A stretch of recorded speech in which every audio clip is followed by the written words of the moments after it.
darndest thing I've ever seen. Let's all have breakfast, Miss Lamb Chop said. Then Stanley and I will go to see Dr. Dan and hear what he has to say. The examination was almost over. How do you feel? Dr. Dan asked. Who are ya? Who's that behind the mask? There, cried Mr. Wonka, dancing up and down and pointing his gold-topped cane at the great brown river. It's all chocolate!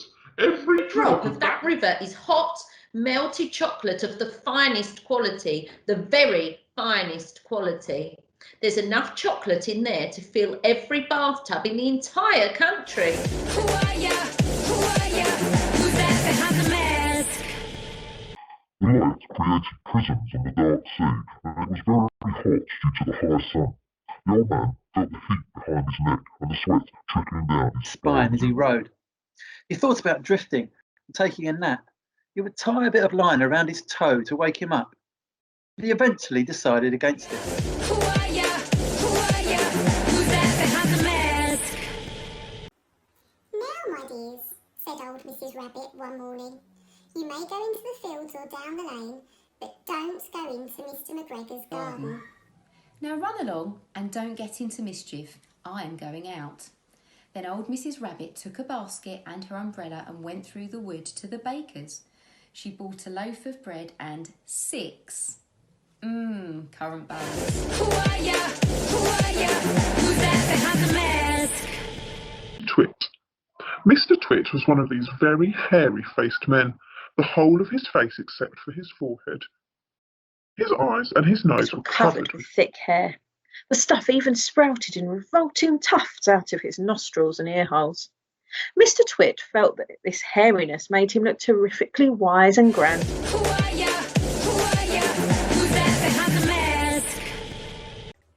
And behind them, as the dust cleared, more and more of the ghosts were gazing in horror at the abyss. They were crouching on the slope, too frightened to move. Only the harpies were unafraid. They took to their wings and soared above, scanning backwards and forwards, flying back to reassure those still in the tunnel. Who are ya? Who's that behind the mask?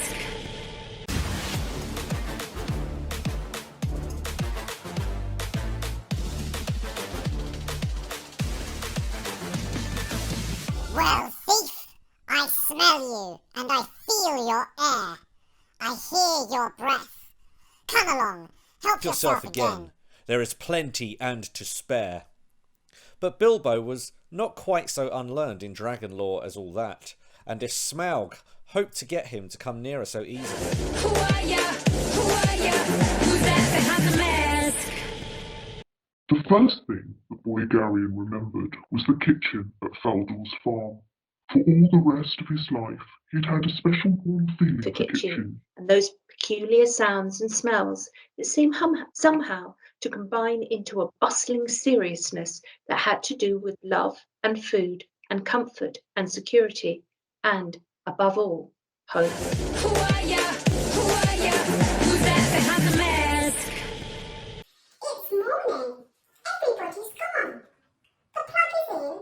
The taps are on. The calls have started. Who is first? A kangaroo is weak with thirst. Wings out and off we fly. The flying bath is in the sky. Who are ya? Who's that behind the mask? The strong beam of the torch was my only consolation. I shone it in every crack and nook. Suddenly, the idea of a dragon did not seem silly. In my mind, I could see the horrible beast with red eyes and dribbling saliva, waiting there to clasp me in its cruel jaws. I don't know how I did it, but I managed to walk on for a couple of hours. Who are ya? Who's that behind the mask? George put the saucepan on the stove and turned up the flame underneath it as high as it would go. George! Came the awful voice from the next room. It's time for my medicine. Not yet, Grandma, George called back. There's still 20 minutes before 11 o'clock. Who are ya? Who's that behind the mask? two nurses in the delivery room the night I was born. One was very nice and sweet. The other one, Mom said, did not seem at all nice or sweet. She had very big arms, and here comes the funny part. She kept farting. Who are ya? Who are ya? Who's that behind the mask?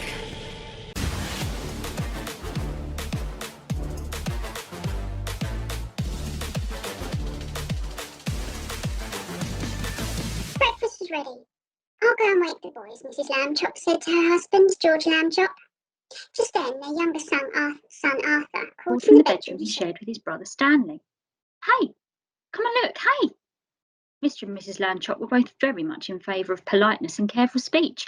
Hay is for horses, Arthur, not people, Mr. Lambchop said as they entered the bedroom. Try to remember. Who are ya? Who are ya? Who's that behind the mask? Breakfast. Where's Papa going with that axe? Said her mother as they were setting the table for breakfast. That's the hobhouse, replied Mrs. Arable. Some pigs were born last night.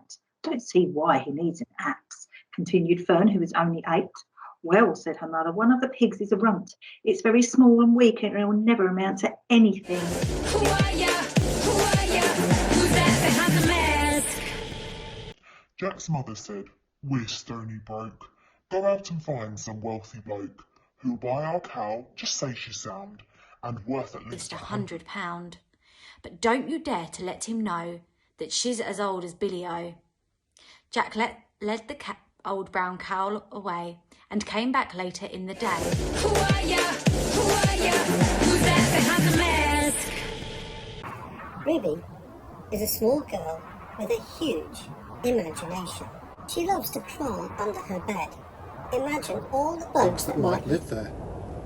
She's always coming up with new dance moves, and her favourite word is why.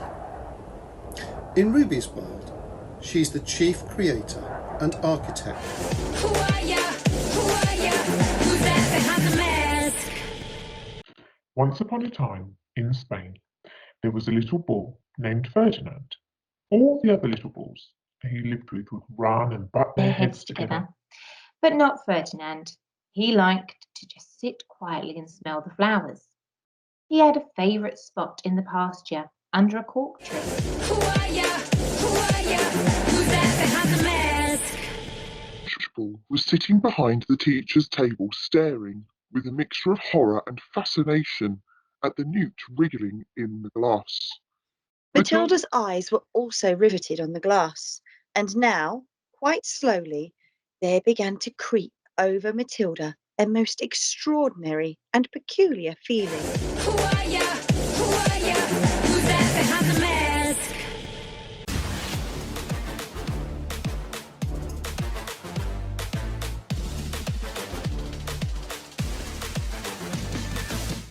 First, said Monsieur Fernand, we are going to eat. Anna was under the impression that they'd already eaten, for they'd had boiled eggs before they came out. But clearly this was not the sort of eating that Monsieur Fernand had in mind. He took them to a large, busy restaurant. Who are ya? Who are ya? Who's that behind the mask? There is a secret place I know where I quite often like to go, beyond the wood behind some rocks, a super place for guzzling chops. When I arrived, I quickly found a comfy-looking little mound, quite clean and round and earthly brown, just right, I thought, for sitting down. Who are ya? Who are ya? Who's that behind the mask?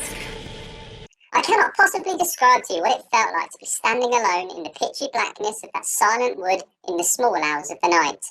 The sense of loneliness was overwhelming. The silence was as deep as death, and the only sounds were the ones I made myself. I tried to keep absolutely still for as long as possible to see if I could hear anything at all. Who are ya? Who are ya? Who's that behind the mask? Amos is an old dog who lives on an old couch in an old house that used to be filled with activity. Once the kids were all grown up and had moved away, things were kind of quiet. Mr. and Mrs. Bobson went out a lot, but they never took Amos with them anymore. Who are ya? Who are ya? Who's that behind the mask? only one map that showed the whole of our island, and it hung in Dar's study. I called it Ma's map because it had been passed down through her family for generations. Maybe ever since Arinta's time, 1,000 years ago. It had always felt like a sign that Ma and Da were meant for each other, that he was a cartographer and her only heirloom was a map. Who are ya? Who are ya? Who's that behind the mask? Later, I looked down to see Una come running through the trees into the clearing. I could see at once that she was unsettled By the thunder, perhaps, I thought, and that surprised me because she'd never shown any fear of thunder before. She was coming on a charge now, her ears flapping, her trunk lifted and trumpeting.